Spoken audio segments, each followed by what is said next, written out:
Ninguém nunca espera se tornar um crente em algo que sempre descartou como folclore e superstição.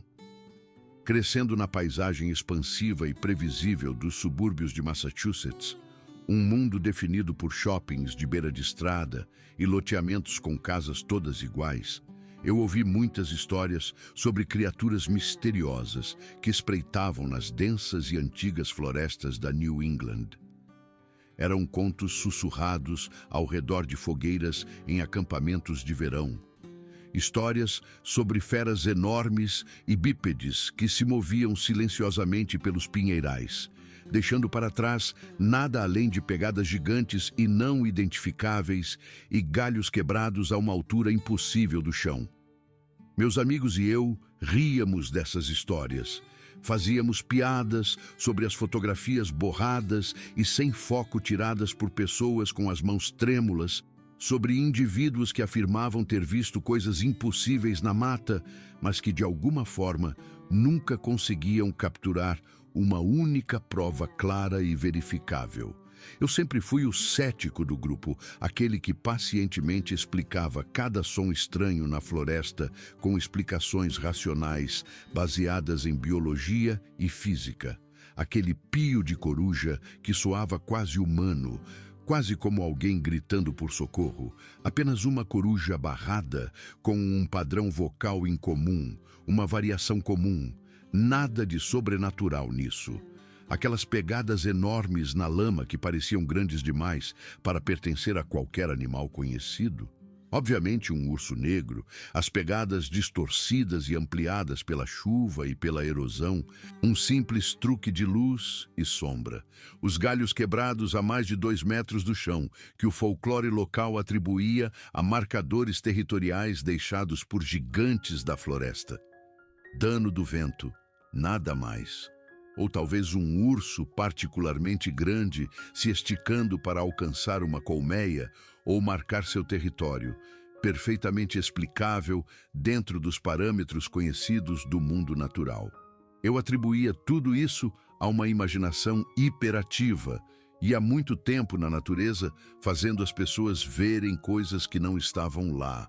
Um caso clássico do nosso cérebro tentando reconhecer padrões onde não existem, em um ambiente que não fomos evoluídos para entender completamente. Nossas mentes são programadas para ver rostos em nuvens, para encontrar significado na aleatoriedade, para criar narrativas que expliquem o inexplicável. Era só isso que esses avistamentos eram, eu estava convencido, apenas nossos cérebros caçadores de padrões trabalhando horas extras em um ambiente cheio de sombras, ambiguidade e o silêncio profundo e às vezes perturbador da mata fechada.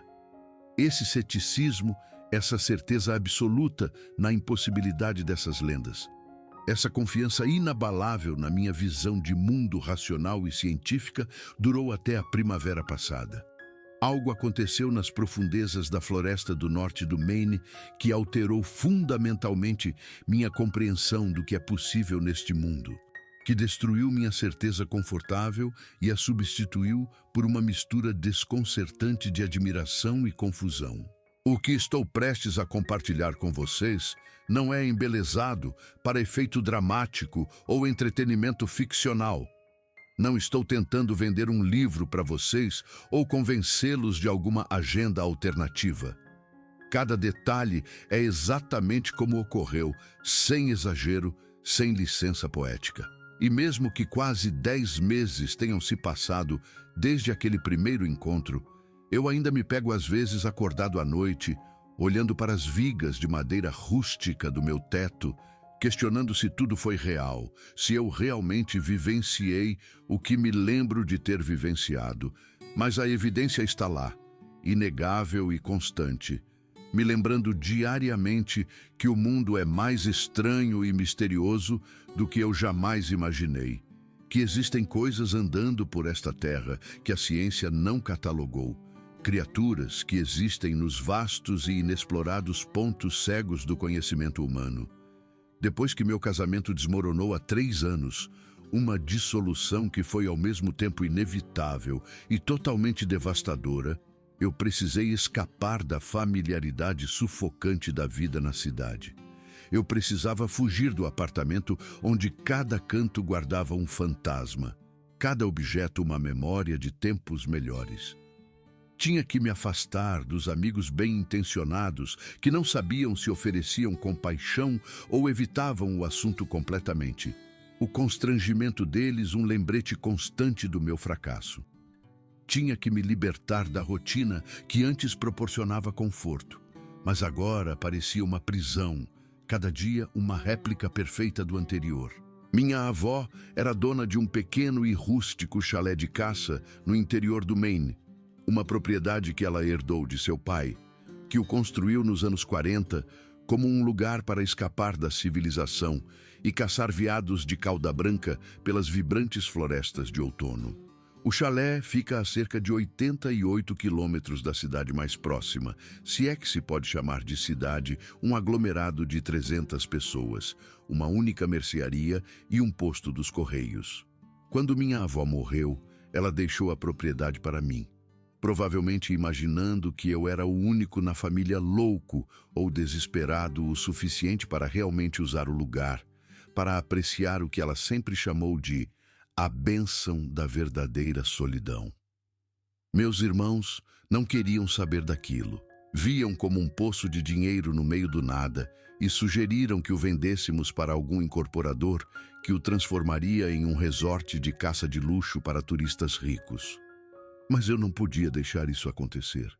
Não podia deixar o lugar que minha avó amava, o lugar que representava um modo de vida mais simples e autêntico, se tornar algo comercial e artificial. O chalé fica em um vale cercado por densas matas de pinheiro branco e cicuta, completamente isolado da civilização de uma forma que é difícil de encontrar hoje em dia neste mundo hiperconectado. Não há linhas de energia que cheguem até aqui, nem postes de telefone, nenhuma evidência de infraestrutura humana, além do próprio chalé e da estrada de madeireira mal conservada que fornece o único acesso. Meu vizinho mais próximo, se é que posso chamá-lo assim, mora a cerca de 16 quilômetros por essa estrada, uma estrada que mal dá para passar durante metade do ano, quando a estação da lama a transforma em um atoleiro ou os montes de neve do inverno a fecham completamente.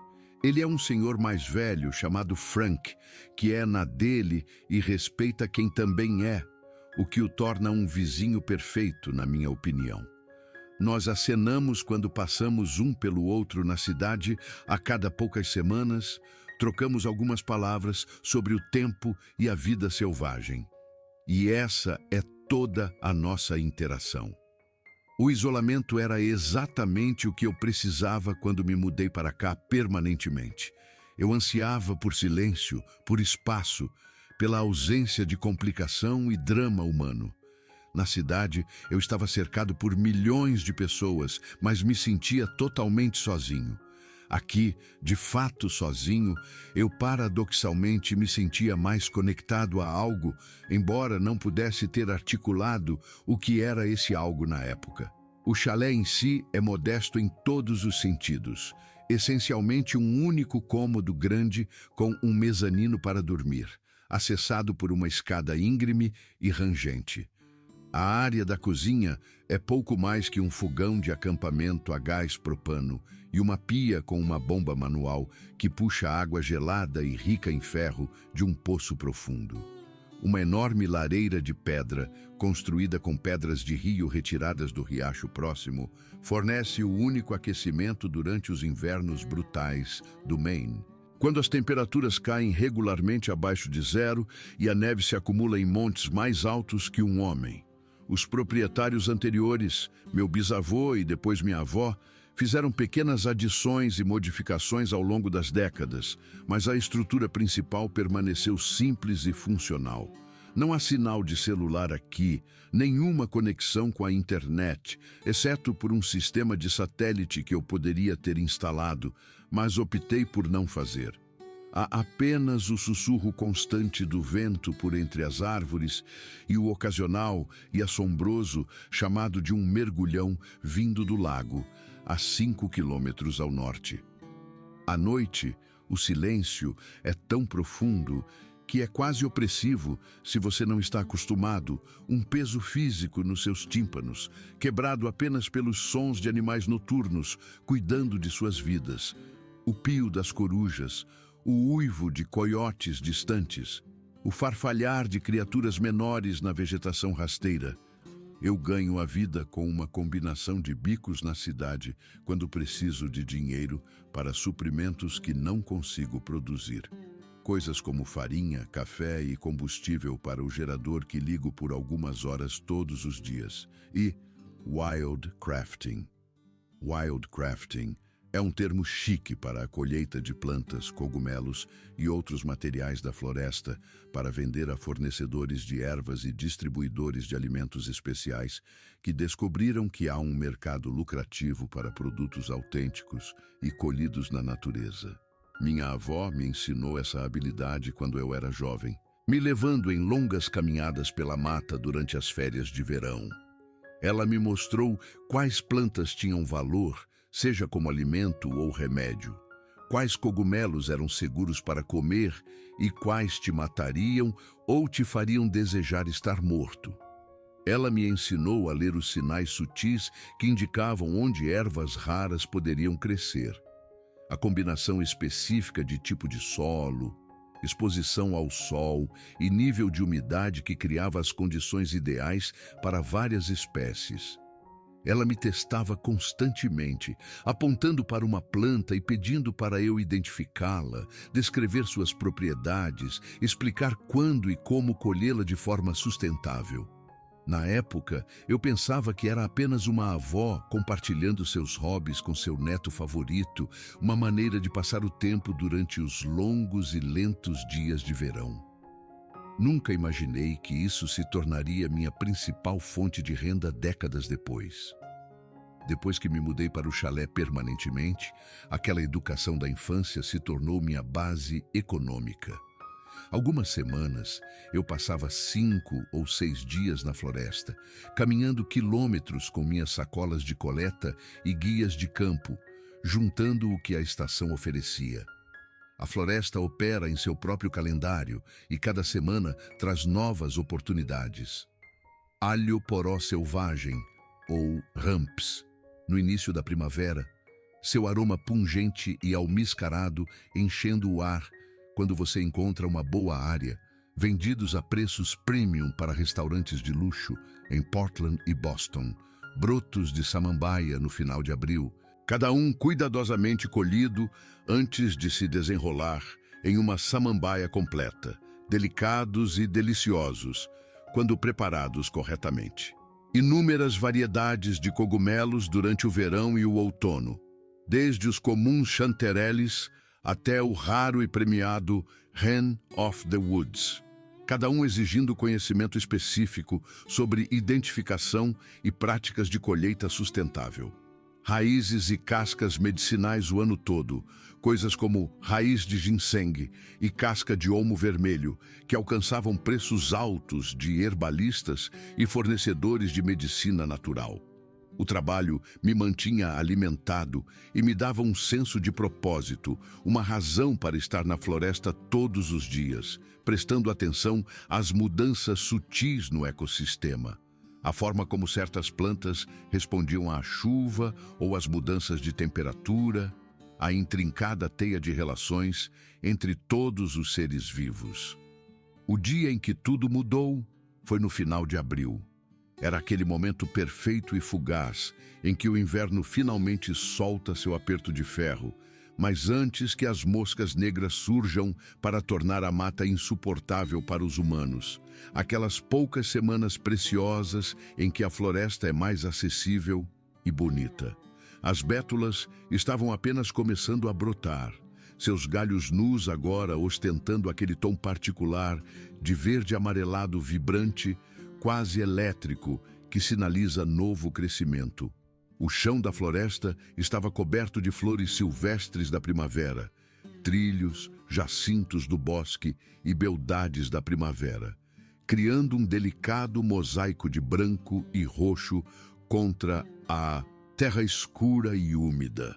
Eu havia preparado meus suprimentos habituais naquela manhã, várias sacolas de lona que eu mesmo costurei com material pesado, minha faca de colheita que minha avó me dera décadas atrás, com seu cabo de madeira gasto e uma lâmina que eu mantinha afiada como uma navalha, um cantil cheio de água filtrada do poço, um pouco de carne de veado seca que eu havia feito no outono anterior, de um veado que cacei, e um mapa topográfico detalhado da região, marcado com locais onde eu havia encontrado plantas valiosas em anos anteriores. Saí por volta das 8 da manhã para verificar um local a cerca de 6 quilômetros a oeste do chalé, onde eu sabia que crescia uma boa população de ramps. Os ramps eram uma das primeiras colheitas valiosas da primavera, seu sabor forte e de alho muito apreciado por chefes, e sua aparição sinalizava o verdadeiro início da temporada de forrageamento. A caminhada foi linda daquela forma única das manhãs de primavera na Floresta do Norte. Tudo cheirava a fresco e vivo após meses de dormência congelada, a terra exalando com alívio enquanto as temperaturas subiam acima de zero pela primeira vez em meses. Eu podia ouvir o coachar das pererecas da primavera vindo de cada poça temporária, aquelas pequenas rãs produzindo um coro quase ensurdecedor, apesar de seu tamanho pequeno, um som que sempre me deixava feliz, porque significava que o inverno tinha realmente acabado. O sol da manhã criava aqueles feixes diagonais perfeitos através da copa, das árvores que os fotógrafos perseguem e nunca conseguem capturar direito, a luz jorrando em raios visíveis através da névoa matinal que ainda se agarrava ao chão, iluminando partículas de pólen e poeira flutuando no ar parado. Eu caminhava no meu ritmo habitual, sem pressa, aproveitando o tempo para observar tudo ao meu redor, notando quais plantas estavam surgindo, onde os veados tinham pastado recentemente, se algum predador havia passado por ali, com base em pegadas e fezes. Você pode ler uma floresta como um livro se souber a língua, cada sinal contando parte de uma história maior. Cheguei à área dos ramps por volta das 10 e passei uns bons 90 minutos colhendo cuidadosamente, certificando-me de pegar apenas as plantas maiores e deixar muitas para trás para semear novamente, garantindo que essa área seria produtiva nos próximos anos. A colheita sustentável é crucial se você quer continuar voltando aos mesmos lugares ano após ano. Pegue demais e você mata o recurso. Deixe a quantidade certa e isso, na verdade, incentiva um crescimento mais vigoroso. Minhas sacolas estavam ficando agradavelmente pesadas, aquele peso satisfatório que significava uma manhã de sucesso e dinheiro no meu bolso assim que eu levasse isso para o mercado, quando decidi explorar um pouco mais a oeste em uma seção da floresta que eu nunca havia investigado a fundo. Minha avó sempre dizia que havia mais ginseng selvagem nas seções oeste da propriedade, mas ela nunca me mostrou exatamente onde. E eu imaginei que esta era uma boa oportunidade para explorar um novo território, enquanto a vegetação rasteira ainda estava manejável. Foi quando ouvi algo que disparou imediatamente todos os alarmes primitivos no meu cérebro, ativando instintos que remontam a milhares de gerações. Não era um som que pertencia àquela mata, nada como os chamados de pássaros, ou o farfalhar de pequenos mamíferos, ou mesmo o grunhido ocasional de um urso, que eu já tinha ouvido o suficiente para reconhecer. No início, pensei que talvez fosse o vento passando por uma árvore oca, criando aquele som assustador e lamentoso que pode imitar uma voz. Mas quando parei de andar e realmente escutei, percebi que o ar estava completamente parado, nem mesmo uma brisa para mover as folhas recém-nascidas. Então, considerei que talvez estivesse ouvindo um veado ferido, o que explicaria a qualidade aflita do som. Mas isso era diferente, mais profundo, mais pesado. Era uma respiração. Percebi com um arrepio súbito que não tinha nada a ver com a temperatura. Era pesada, ruidosa e desesperada. O tipo de arquejo que indica angústia ou ferimento grave, quando cada respiração é uma luta monumental. O som tinha uma qualidade rítmica, para dentro e para fora, cada expiração parecendo custar um esforço enorme e doloroso. Toda a parte racional do meu cérebro gritava para eu dar meia volta e voltar para o chalé, para não investigar aquele som, para me afastar do que quer que estivesse fazendo aquilo. Na natureza, sons estranhos geralmente significam perigo, algo que você quer evitar em vez de se aproximar. Mas eu sempre tive essa necessidade compulsiva de investigar, de entender, especialmente quando envolve sofrimento. Eu já tirei dezenas de animais de armadilhas e laços antigos ao longo dos anos. Passei horas extraindo cuidadosamente espinhos de porco-espinho de cães de caça perdidos. Cuidei de guaxinins e raposas feridos até recuperarem a saúde antes de soltá-los de volta na natureza. Minha ex-esposa costumava dizer que era minha característica definidora, essa incapacidade de ignorar o sofrimento, mesmo quando ajudar criava inconveniência ou risco. Ela dizia isso como um elogio no início do nosso casamento, mas como uma crítica no final. Deixei minhas sacolas no chão com cuidado, escondendo-as sob um tronco caído para que pudesse encontrá-las novamente. E me movi em direção ao som, tentando pisar silenciosamente no chão macio e úmido da floresta, colocando cada bota com cuidado para evitar quebrar galhos que pudessem alertar o que quer que estivesse à frente da minha aproximação. A respiração ficou mais alta à medida que me aproximei de uma pequena depressão no terreno, uma bacia natural de talvez 12 metros de diâmetro, cercada por densas moitas de cicutas jovens, cujos galhos pendiam tão baixo que criavam paredes de um verde impenetrável. Essas depressões são comuns neste tipo de terreno, formadas pela atividade glacial há milhares de anos, muitas vezes retendo água na primavera, mas secas no verão. Quando afastei a última cortina de galhos e vi o que estava fazendo aquele som, meu corpo inteiro travou, todos os músculos se contraindo simultaneamente.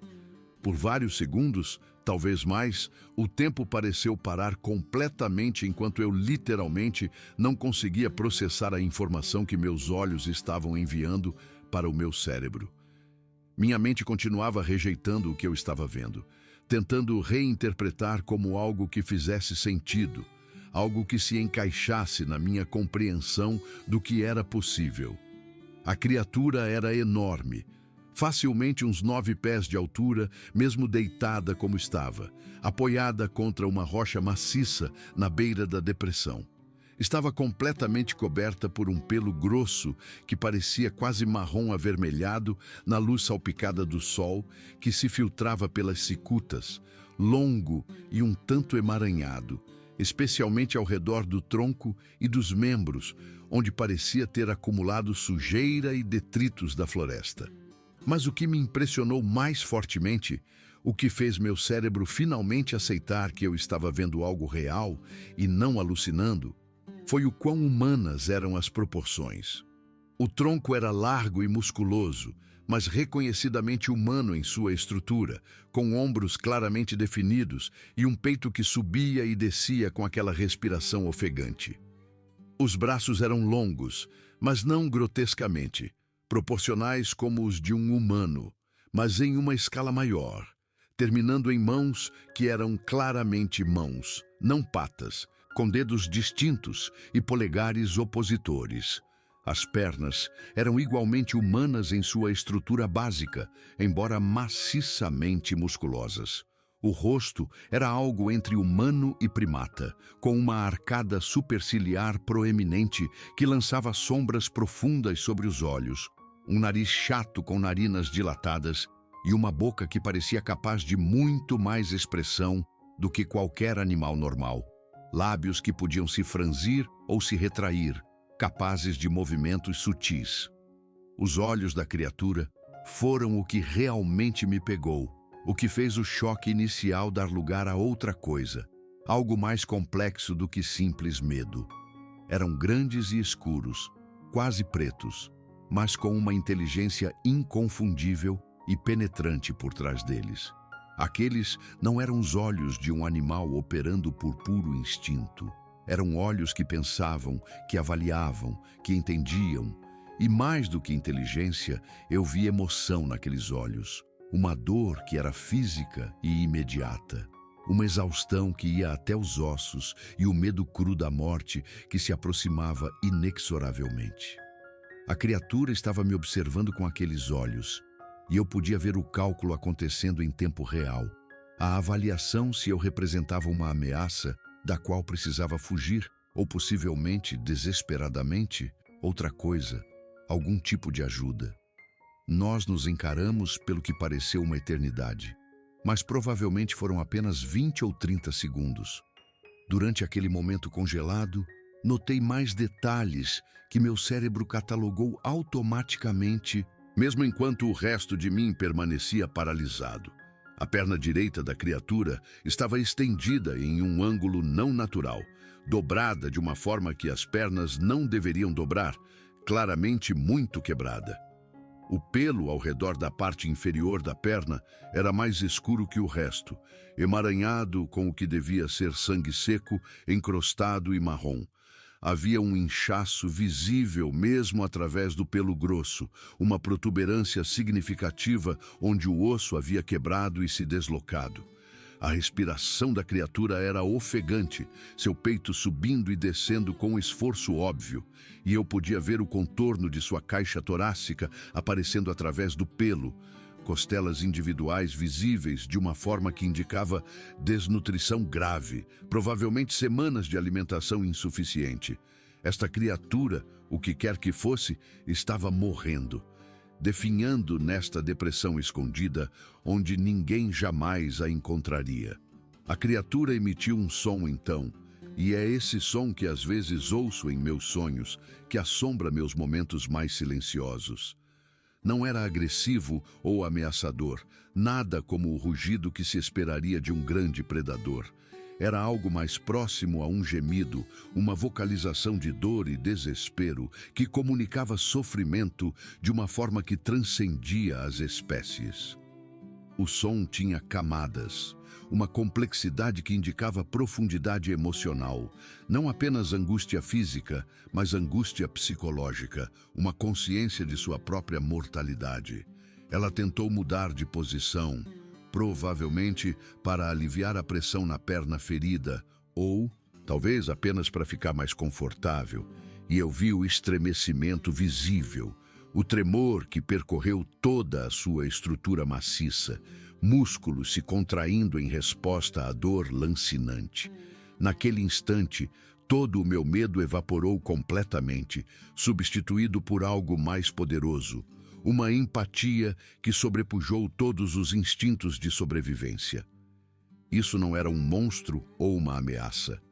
Era um ser vivo em agonia, incapaz de cuidar de si mesmo, morrendo de fome lentamente nesta depressão remota, onde ninguém jamais o encontraria, morrendo sozinho com medo e dor. Pensei na carne de veado seca na minha mochila, provavelmente 6 ou 7 tiras que eu planejava comer ao longo do dia, o suficiente para manter minha energia durante um longo dia de caminhada e forrageamento.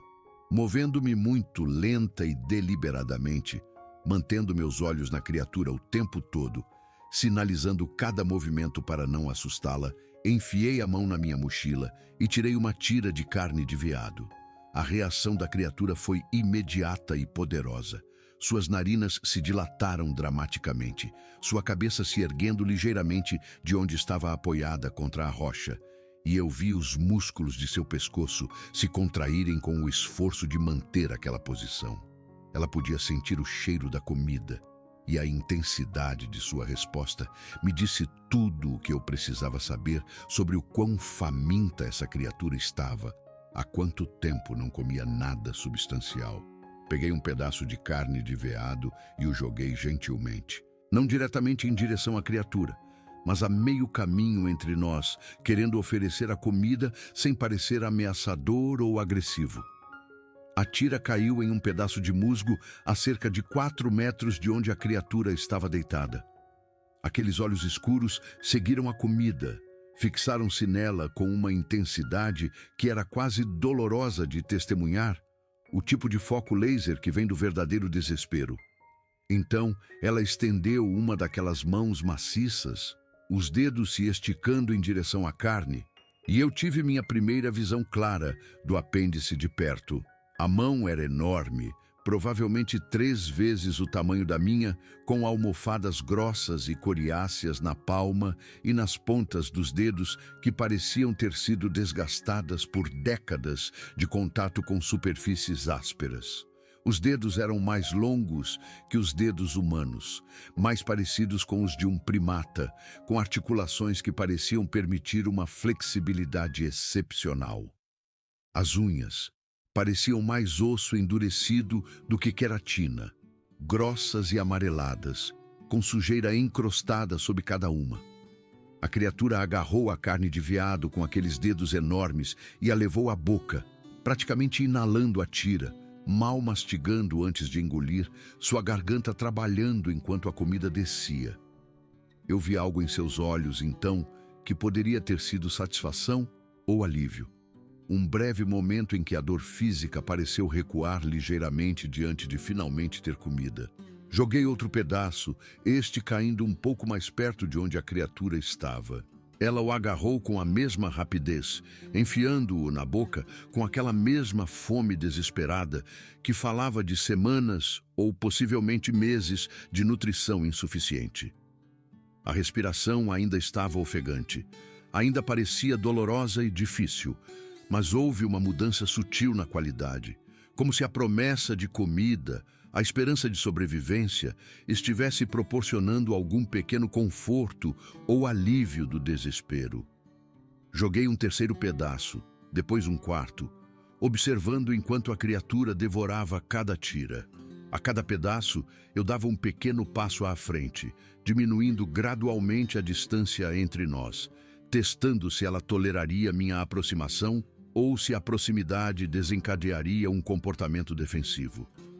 A criatura observava meus movimentos com cuidado, mas não reagiu agressivamente, não tentou fugir apesar de seu medo óbvio, não fez nenhuma demonstração ameaçadora. Ela apenas comeu, aqueles olhos inteligentes se movendo entre a comida e meu rosto, tentando entender o que estava acontecendo, se isso era real ou algum tipo de alucinação nascida da fome. Eu tinha 2 tiras de carne de veado restantes. Em vez de jogar a próxima, eu a estendi com o braço totalmente esticado e dei mais 2 passos à frente. Agora eu estava talvez a 2,5 metros dessa criatura, perto o suficiente para ver os pelos individuais em sua pele, perto o suficiente para sentir seu cheiro, que era uma combinação de terra molhada, sangue seco e algo almiscarado, mas não totalmente desagradável, como um cheiro de animal, mas com notas que eram quase humanas. A criatura olhou para a carne na minha mão, depois para o meu rosto, e eu pude ver o conflito interno se desenrolando naqueles olhos expressivos, visível tão claramente como se estivesse falando. Fome contra autopreservação, necessidade contra cautela, desespero contra uma vida inteira de instinto que certamente lhe dizia que os humanos eram perigosos e deviam ser evitados. A fome venceu, como eu suspeitava que aconteceria. A criatura estendeu uma daquelas mãos enormes, alcançando-me, e eu fiquei perfeitamente imóvel, mal respirando, ciente de que estava correndo um risco enorme, mas incapaz de me conter. Seus dedos se fecharam ao redor da carne com uma gentileza surpreendente, pegando a tira da minha palma sem tocar na minha pele.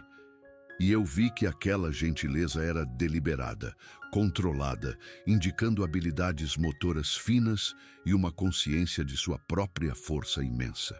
Ela comeu este pedaço mais devagar, mastigando deliberadamente, e eu me perguntei se alguma parte dela entendia que comer muito rápido após uma fome prolongada poderia causar problemas, ou se estava simplesmente saboreando o gosto depois de tanto tempo sem comida. Durante todo o processo, ela nunca tirou os olhos do meu rosto, estudando-me com uma intensidade que parecia quase desconfortável, como se estivesse tentando entender não apenas o que eu era, mas quem eu era. Ficamos congelados assim por um longo momento, eu parado ali com minha mão vazia ainda estendida, a criatura mastigando lentamente, ambos tentando descobrir o que aconteceria a seguir. Ambos suspensos nesta situação impossível que nenhum de nós poderia ter antecipado. A criatura fez outra vocalização, mais suave do que antes, quase como um suspiro ou um grunhido que poderia ter sido gratidão ou reconhecimento ou simplesmente alívio por não estar mais sozinha em seu sofrimento. Então, ela olhou para sua perna ferida, depois para mim. E naquele momento eu vi uma comunicação clara naqueles olhos, uma intenção e um pedido tão óbvios como se tivesse falado palavras. Ela entendia que precisava de ajuda, que seu ferimento estava além de sua capacidade de se tratar. E estava perguntando se eu poderia fornecer essa ajuda, se eu tinha o conhecimento ou a compaixão ou a vontade de fazer algo que pudesse salvar sua vida. Olhei para a perna com mais cuidado, agora que estava mais perto, examinando realmente o ferimento pela primeira vez. A fratura era óbvia mesmo através do pelo grosso, mais ou menos na metade da canela, com o osso claramente deslocado, criando um ângulo não natural que fazia minha própria perna doer em simpatia. O pelo ao redor do ferimento estava encrostado com sangue velho, marrom e duro, indicando que o ferimento havia acontecido dias, ou possivelmente semanas atrás. Eu podia ver o inchaço mesmo através do pelo grosso, o membro notavelmente maior ao redor do ponto da fratura, uma inflamação que sugeria possível infecção ou, no mínimo, um trauma significativo. Uma perna quebrada na natureza é essencialmente uma sentença de morte para qualquer criatura, humana ou não. Você não consegue caçar eficazmente, não consegue forragear com a mobilidade necessária para encontrar comida, não consegue se mover rápido o suficiente para evitar predadores ou outras ameaças. Esta criatura provavelmente estava deitada aqui há dias, talvez uma semana ou mais, incapaz de encontrar comida, enfraquecendo lentamente à medida que a desidratação e a fome cobravam seu preço inevitável. Eu já imobilizei ossos antes. Ajudei minha avó a colocar uma tala na perna do cachorro de um vizinho uma vez quando eu tinha 16 anos. E ajudei um amigo veterinário com um veado que foi atropelado por um carro na rodovia perto da propriedade da minha avó. O princípio básico é sempre o mesmo, independentemente do tamanho do animal: imobilizar a fratura, mantê-la estável e reta e dar tempo para o osso se consolidar naturalmente. Mas isso era fundamentalmente diferente de qualquer intervenção médica que eu já tivesse tentado. Esta era uma criatura que não deveria existir de acordo com tudo o que me foi ensinado, de acordo com todo o conhecimento científico humano. Isso era algo saído do folclore e da lenda, algo em que pessoas sérias não acreditavam. E eu estava contemplando se poderia realmente ajudá-la, se meu conhecimento médico limitado seria suficiente, se ela sequer me permitiria tentar. Olhei ao redor da depressão, avaliando quais materiais estavam disponíveis, e avistei 2 galhos relativamente retos, cada um com cerca de 1 metro de comprimento e mais ou menos da espessura de um cabo de vassoura, madeira de lei densa que parecia forte o suficiente para servir como talas. Eu os peguei e mostrei para a criatura, segurando-os ao lado de sua perna ferida sem tocá-la, comunicando minha intenção através de gestos. A criatura observou atentamente, e eu vi o entendimento surgir naqueles olhos escuros, um reconhecimento do que eu estava planejando fazer. Esse reconhecimento foi chocante em suas implicações. Esta criatura entendia causa e efeito, entendia que imobilizar a perna poderia ajudá-la a sarar. Entendia princípios médicos que deveriam estar além da compreensão de um animal. O nível de inteligência sugerido por esse entendimento era espantoso. A criatura mudou ligeiramente de posição, estendendo a perna ferida em minha direção o máximo que pôde, o que deve ter sido agonizante dada a gravidade da fratura. Mas ela o fez mesmo assim, cooperando voluntariamente com o que entendia que seria um processo doloroso. Aquele gesto, aquela cooperação deliberada, cimentou minha decisão completamente. Isso não era apenas um animal operando por instinto. Era um ser inteligente, capaz de entender situações complexas e tomar decisões racionais, escolhendo suportar a dor imediata em troca da possibilidade de cura. Eu precisava de materiais para amarrar a tala e usei minha faca para cortar longas tiras da parte de baixo da minha camisa, criando vários pedaços de tecido, sacrificando minhas roupas sem pensar duas vezes, porque naquele momento nada mais importava, exceto ajudar esta criatura a sobreviver.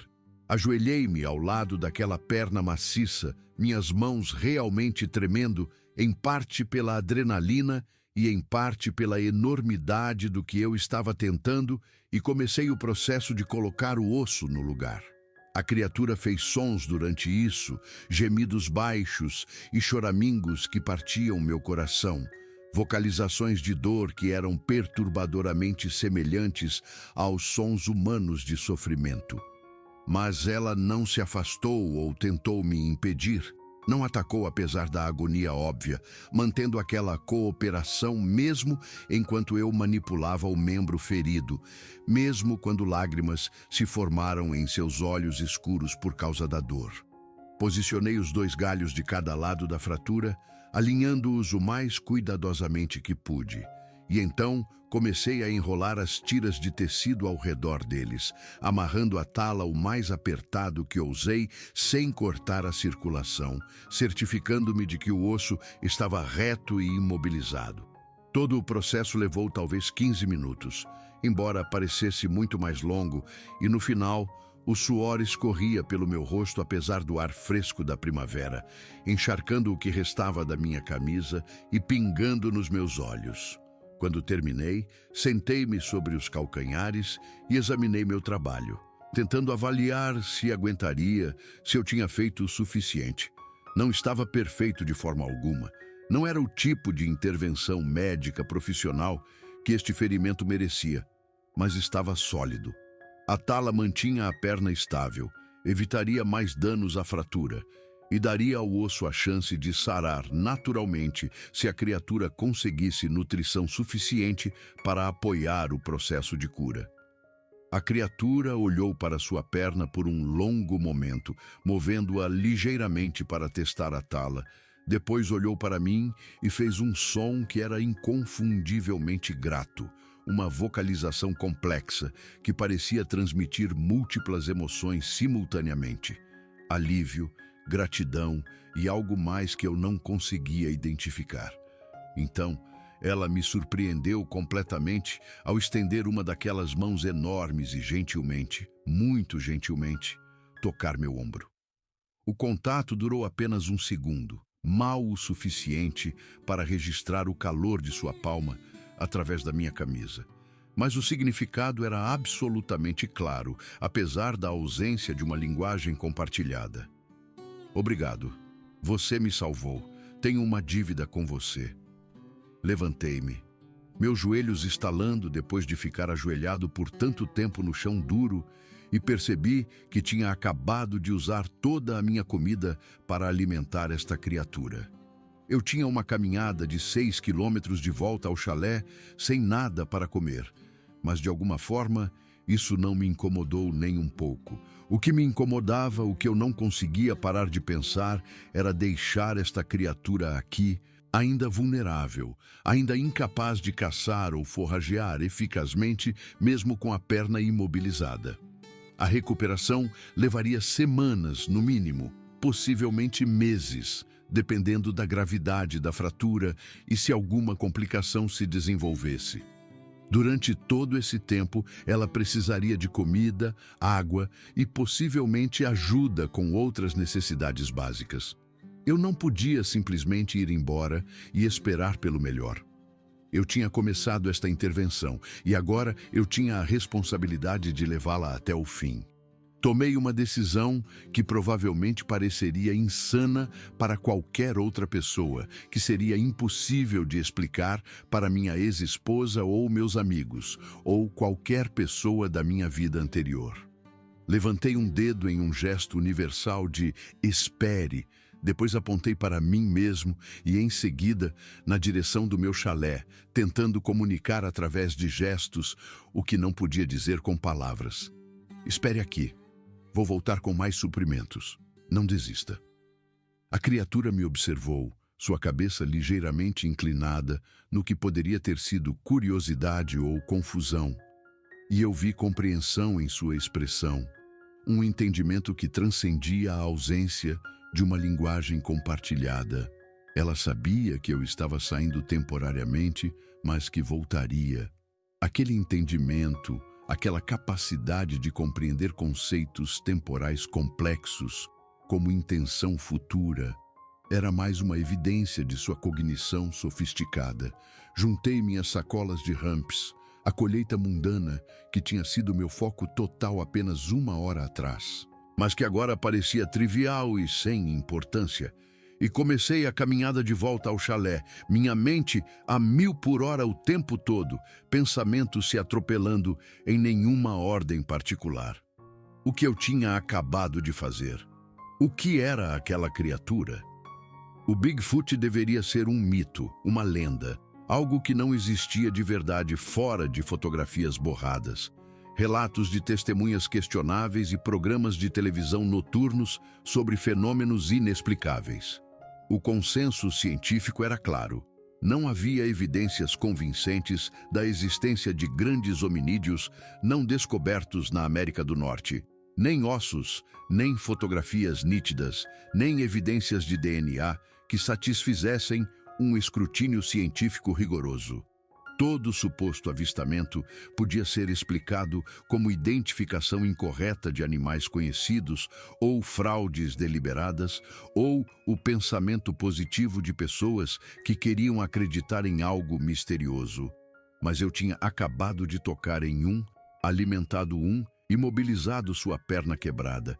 Era real, inegavelmente real, tão sólido e físico quanto qualquer coisa que eu já havia encontrado.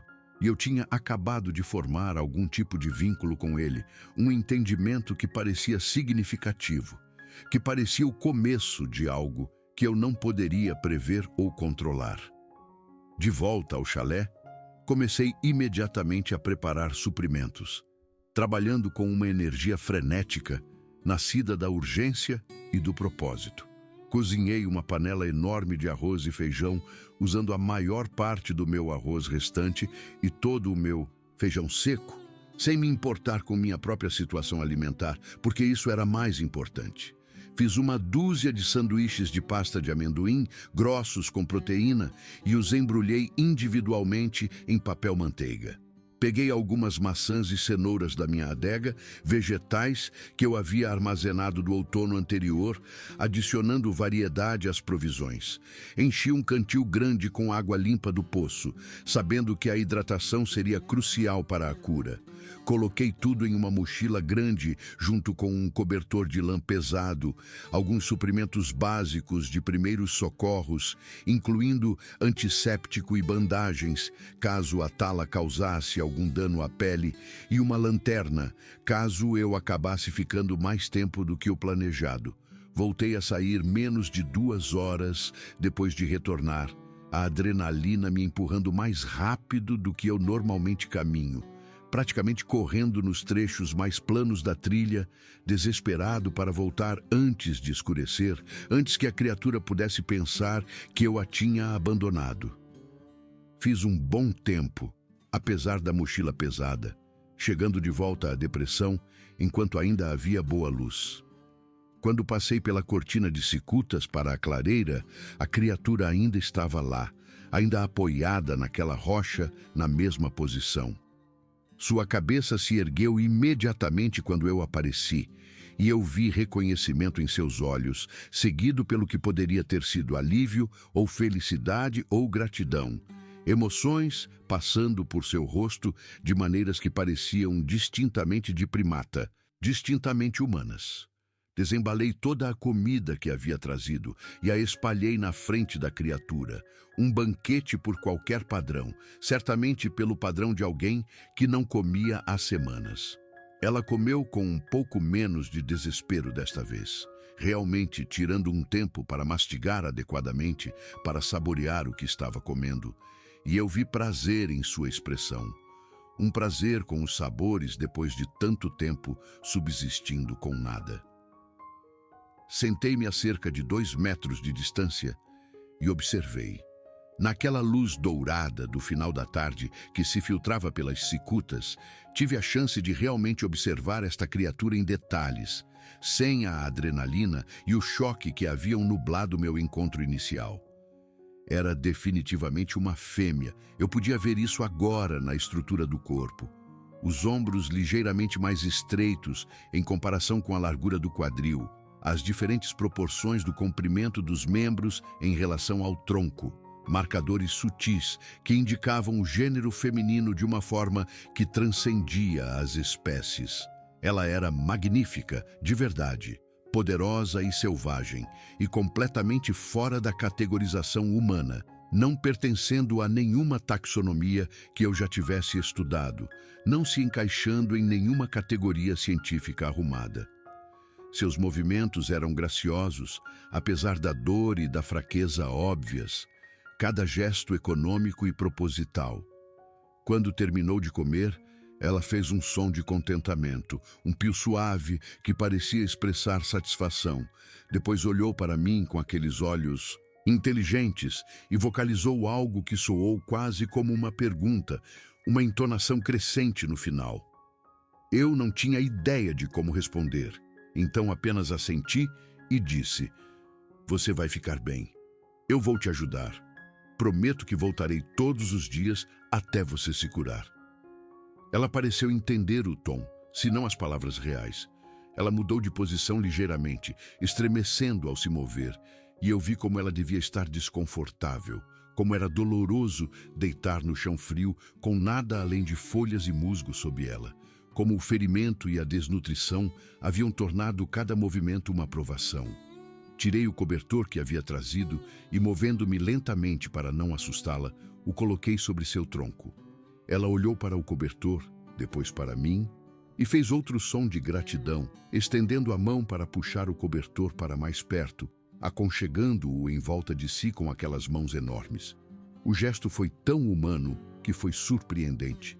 Ficamos assim até a luz começar a desaparecer, sentados em silêncio companheiro naquela depressão, e eu senti uma conexão se formando que não conseguia explicar. Algo mais profundo do que apenas ajudante e ajudada. Algo que parecia quase o começo de uma amizade, apesar das vastas diferenças entre nós. Quando a luz começou a diminuir, levantei-me, meus músculos rígidos de ficar sentado no chão frio, e apontei para mim mesmo, depois para a direção do chalé, tentando comunicar que estava saindo, mas que voltaria. Ela me observou ir e eu juro que vi tristeza em sua expressão, como se ela não quisesse ficar sozinha novamente, não quisesse voltar ao isolamento e ao medo que caracterizaram o tempo que ela passou ferida nesta depressão. Olhei para trás várias vezes enquanto me afastava. E cada vez eu podia vê-la me observando até que finalmente desapareci de vista na floresta que escurecia. Estabeleci uma rotina nos dias seguintes que se tornou o centro da minha existência, o princípio organizador em torno do qual todo o resto girava. Todas as manhãs eu acordava antes do amanhecer, preparava comida e suprimentos e caminhava até a depressão. Ela estava sempre esperando, sempre parecia feliz em me ver à sua maneira reservada, fazendo pios suaves, quando eu aparecia por entre as cicutas. Eu trazia comidas diferentes, tentando descobrir do que ela mais gostava, o que fornecia mais nutrição, o que seu corpo precisava para a cura. Ela parecia apreciar mais a carne cozida, especialmente de veado e alce, quando eu conseguia, o que fazia sentido dado seu tamanho e necessidades energéticas. Mas também comia frutas com entusiasmo, mostrando um carinho particular por maçãs e frutas vermelhas.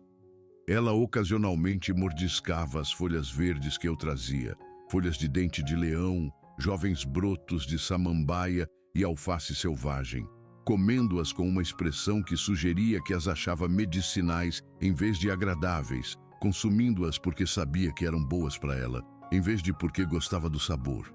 Comecei a ficar mais tempo a cada dia, às vezes sentado lá por horas, apenas presente com ela, fazendo-lhe companhia durante o que deve ter sido um período de recuperação agonizantemente chato e desconfortável.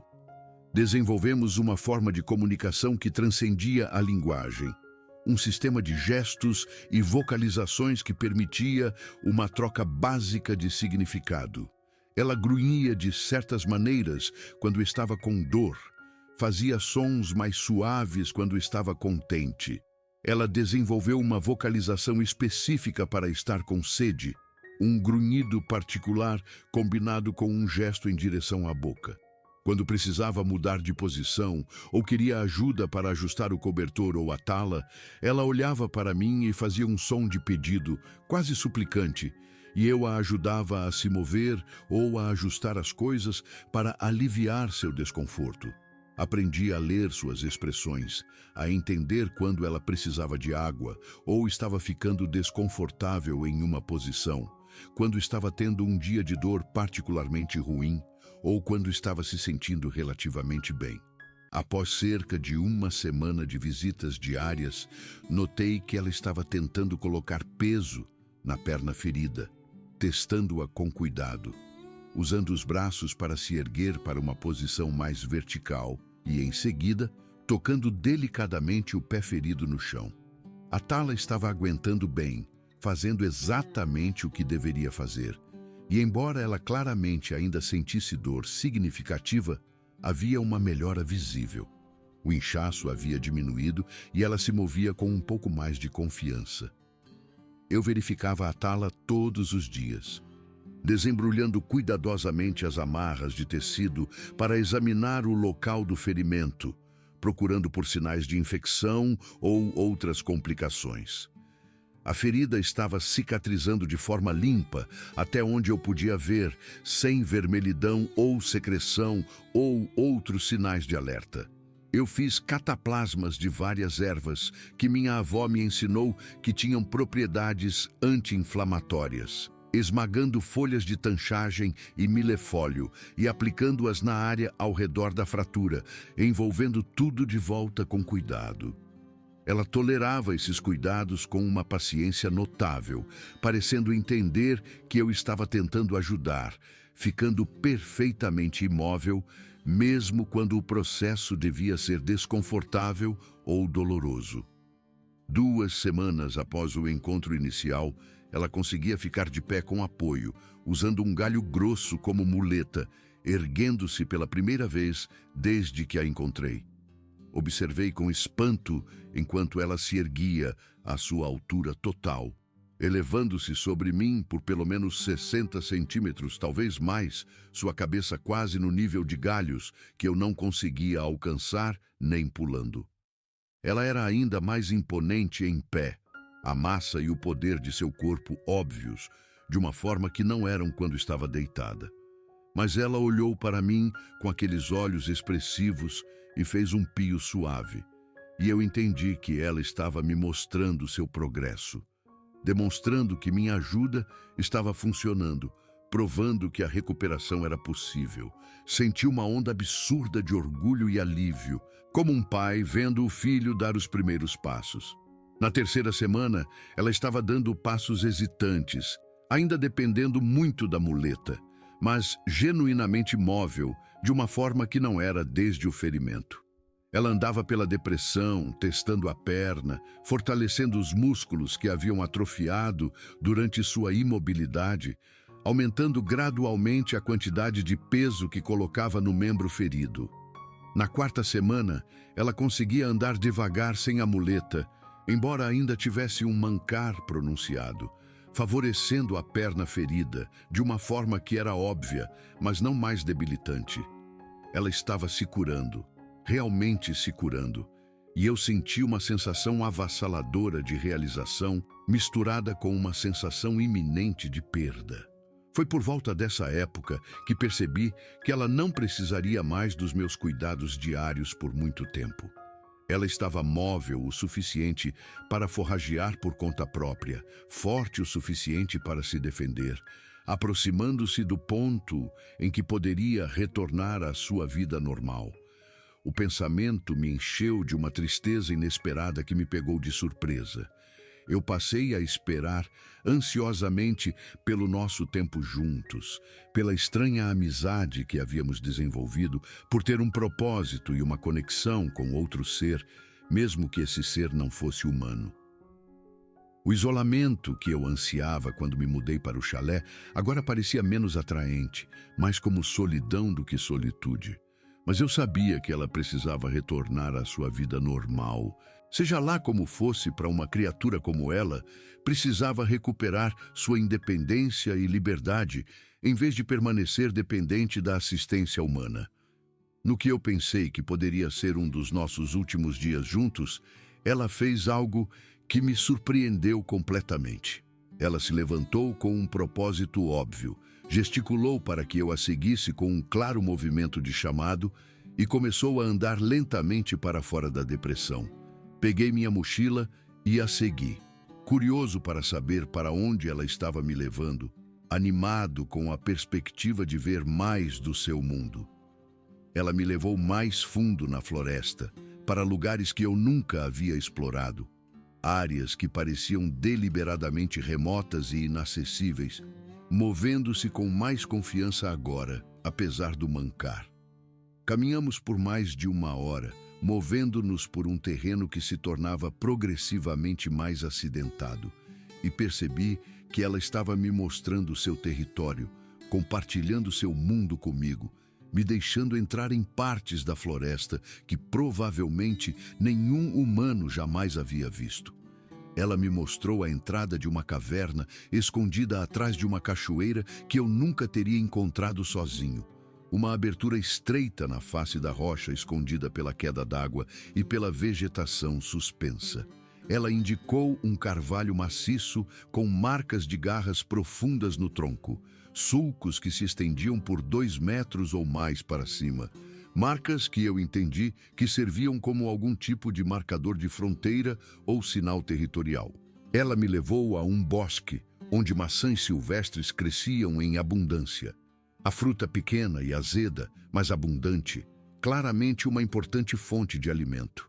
Ela me mostrou uma clareira onde a grama crescia em um círculo perfeito, desgastada pelo que deviam ser anos de uso, possivelmente um local de encontro ou área comum. Era como se ela estivesse dizendo: "Este é o meu lar. Quero que você o conheça. Quero que você entenda o mundo que eu habito."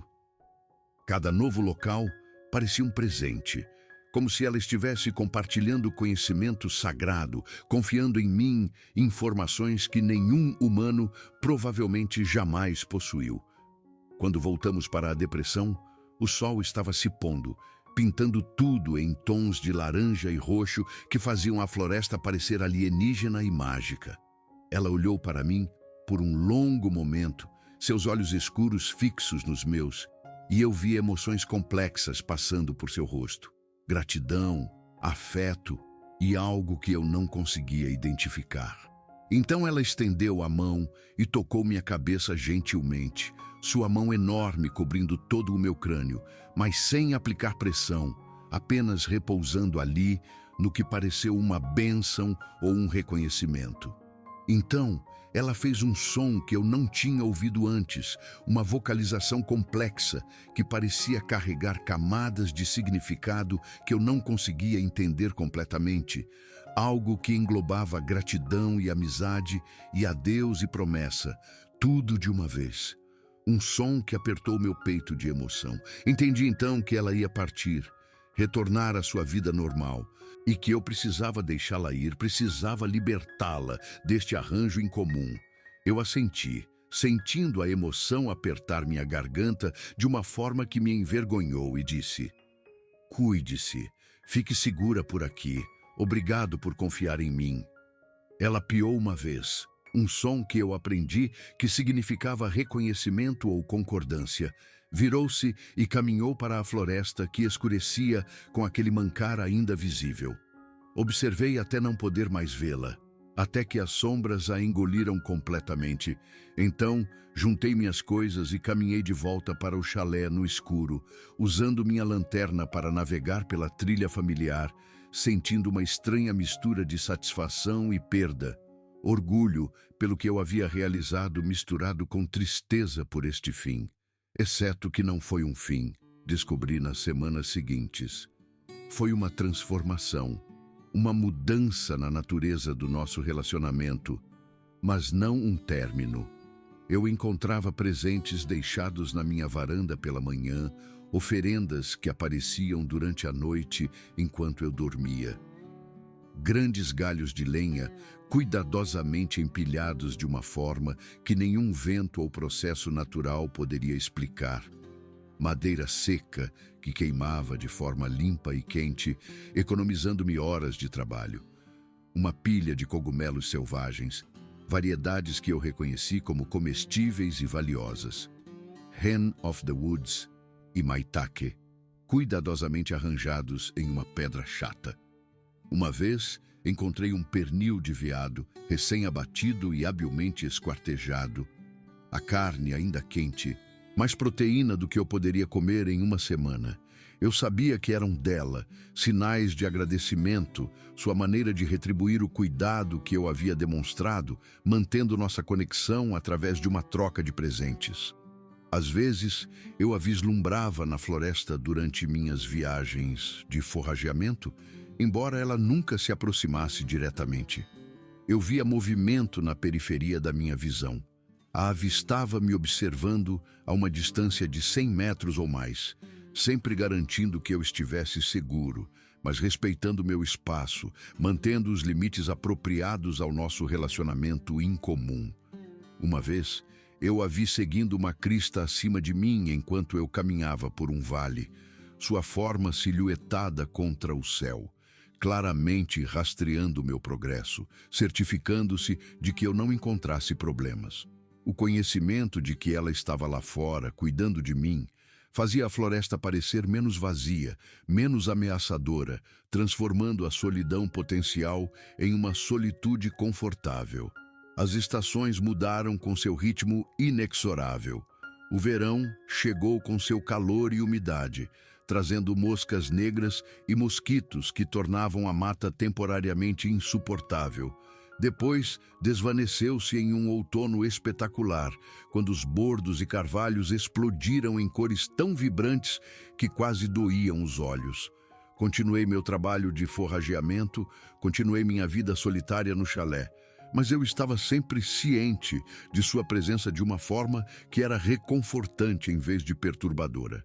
Ela estava lá fora, observando, protegendo à sua maneira, uma guardiã que eu nunca pedi, mas que de alguma forma ganhei.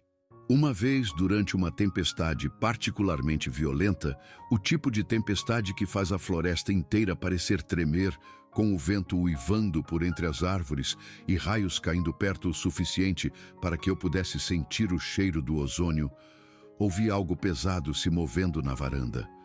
Olhei pela janela, nervoso com o que poderia estar rondando, para vê-la lá, uma silhueta imensa contra o céu iluminado pelos relâmpagos, verificando se o chalé estava seguro, se a estrutura estava sólida, se eu estava seguro lá dentro. Quando ela me viu na janela, levantou uma mão no que poderia ter sido um aceno ou simplesmente um reconhecimento, depois desapareceu na tempestade, movendo-se através de um tempo que teria mandado qualquer criatura sensata para um abrigo, enfrentando o vento e a chuva, para garantir que eu estivesse protegido. As pessoas ocasionalmente me perguntam se eu já me sinto sozinho aqui, tão longe de outras pessoas, tão isolado da sociedade humana. Eu lhes digo que estou contente, que gosto da solidão, que aprendi a desfrutar da minha própria companhia. Não menciono a verdadeira razão pela qual nunca me sinto verdadeiramente sozinho, a presença que se move por estas matas, a criatura que me considera um amigo, o ser que cuida de mim com uma atenção que às vezes beira a devoção. Como eu poderia explicar isso a alguém?